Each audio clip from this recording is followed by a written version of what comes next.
हम आज मोलस्का में पीडल लोकोमोशन पढ़ेंगे। Locomotion on the surface of the substratum with the help of foot is called pedal locomotion. Means सतह पर अगर फुट की सहायता से एनिमल मूव करता है तो ऐसे लोकोमोशन को पीडल लोकोमोशन कहते हैं। पीडल लोकोमोशन हम एप्पल स्नेल या पाइला ग्लोबोसा में पढ़ेंगे। Pila globosa fresh water Pond's में, लेक्स में, रिवर्स में, फील्ड्स में, स्वैम्प्स में जहाँ पानी भरा हुआ रहता है वहाँ पर ये पाया जाता है। और ये अपने मस्कुलर फुट, मासल जो फुट होता है उसकी सहायता से ये ऑब्जेक्ट से चिपका हुआ रहता है और ये लोकोमोशन करता है। Structure of the foot, foot जो है बहुत ही बड़ा सा चपटा ग्रे कलर का मस्कुलर ट्रायंगुलर होता है और उसका ट्रायंगल है वो बैकवर्डली डायरेक्टेड रहता है। फुट के डॉर्सल सरफेस पर एक कैल्केरियस कवर पाया जाता है, तो ऊपरी सतह पर एक कवर पाया जाता है जिसे हम ओपरक्यूलम कहते हैं। और ओपरक्यूलम जो होता है वो शेल की क्लोजिंग में हेल्प करता है। जब फुट अंदर चला जाता है तो शेल के ऊपर एक ढक्कन का काम करता है और उसे बंद कर देता है।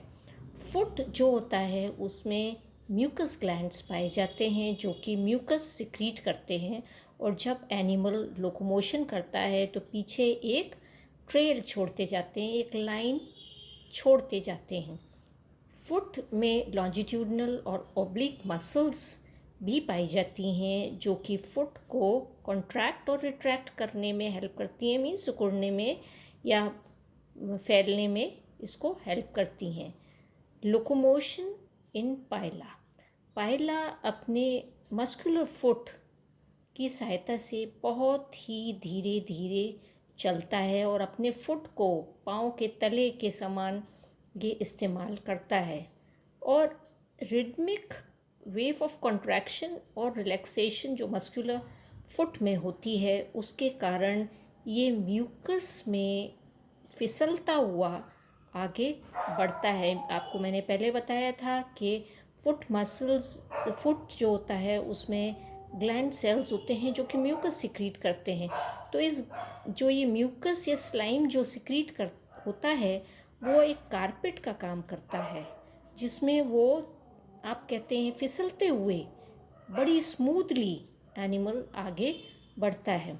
और जब एनिमल आगे बढ़ता है तो अपने पीछे एक म्यूकस की लाइन या ट्रेल छोड़ता हुआ जाता है जिसे सिल्वर लाइन भी कहते हैं।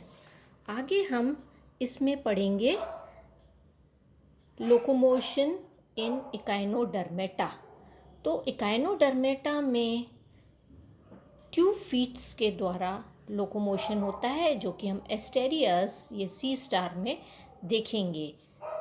जैसे हमने पाइला में देखा था उसमें फ्लैट मस्कुलर फुट पाया जाता है, परंतु एस्टेरियाज में या हम कहें इकाइनोडर्म्स में बहुत सारे ट्यूब फीट पाए जाते हैं।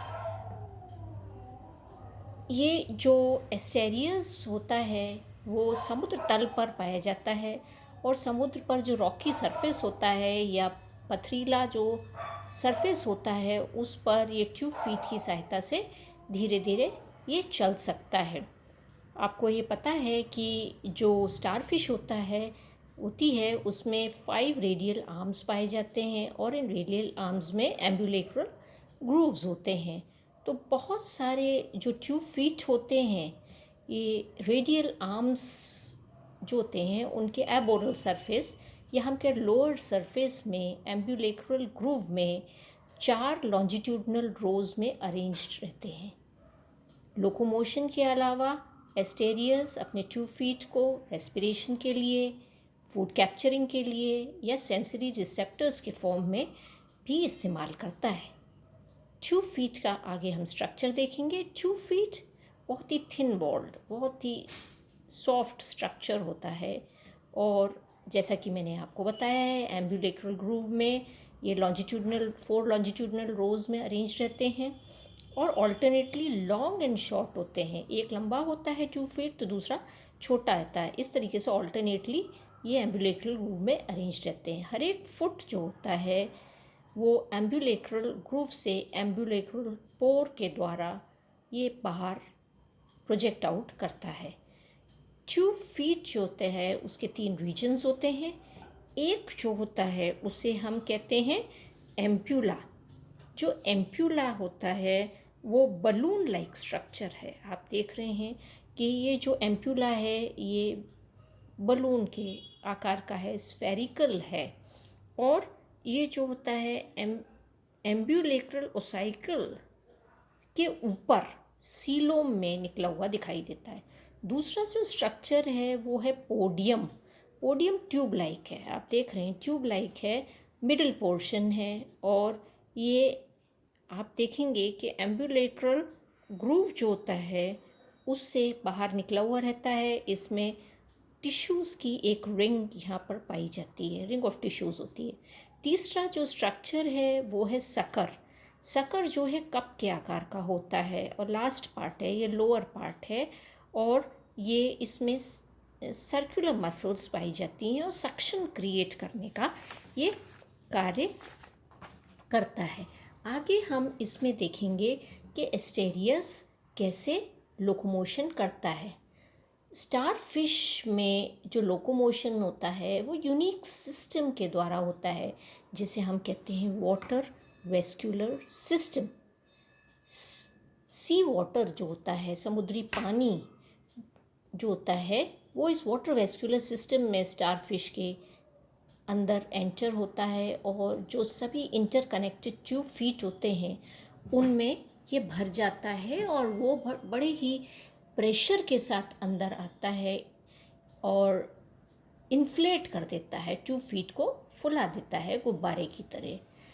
स्टारफिश जो होती है वो स्टेप बाय स्टेप मूवमेंट करती है, एक एक कदम आगे बढ़ाकर चलती है ट्यूब फीट की सहायता से। और इस प्रोसेस में ट्यूब फीट जो होते हैं ऑल्टरनेटली चिपकते हैं और फिर हटते हैं, वहाँ से चिपकते हैं फिर रिलीज़ होते हैं रॉकी सरफेस पर। और ये जो होता है चिपकना और वापस रिलीज़ होना ये सक्शन के द्वारा होता है, जो कि सकर्स जो होते हैं उनकी वजह से स्ट्रॉन्ग सक्शन जो सकर्स क्रिएट करते हैं उसके कारण ये होता है। जिस भी डायरेक्शन में स्टारफिश को मूव करना होता है उस डायरेक्शन में एनिमल अपने 1 या 2 आर्म्स को उठाता है, सरफेस से ऊपर उठाता है और जो उसकी सर्कुलर मसल्स होती हैं एम्प्यूला की वो कॉन्ट्रैक्ट होती हैं। और जब वो कॉन्ट्रैक्ट होती हैं तो हाइड्रोस्टैटिक प्रेशर बढ़ता है। ट्यूब फीट की जो एम्प्यूला होता है उसके अंदर बहुत सारा पानी भर जाता है, वो इन्फ्लेट हो जाता है और इसके कारण क्या होता है वो लंबा हो जाता है और आगे की तरफ बढ़ता है, एक्सटेंड करता है। सकर्स जो होते हैं वो जैसे ही 2 फीट लेंथन होता है आगे की तरफ बढ़ता है, सकर जो होते हैं वो आगे की तरफ सरफेस पर चिपक जाते हैं। और जो म्यूकस जो होता है जो सकर के ग्लैंड सिक्रीट करते हैं उसके कारण ये सक्शन क्रिया होती है और वो चिपक जाता है और इसके कारण वो एक स्टेप आगे मूव कर जाता है।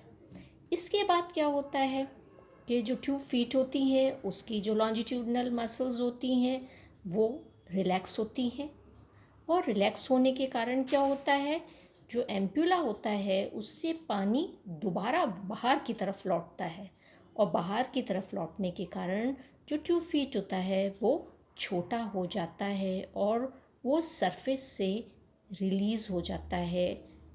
जो सकर के द्वारा चिपका हुआ था वो अब वहाँ से रिलीज़ हो जाता है और ये प्रोसेस लगातार चलता रहता है और एनिमल स्टेप बाय स्टेप आगे बढ़ता रहता है।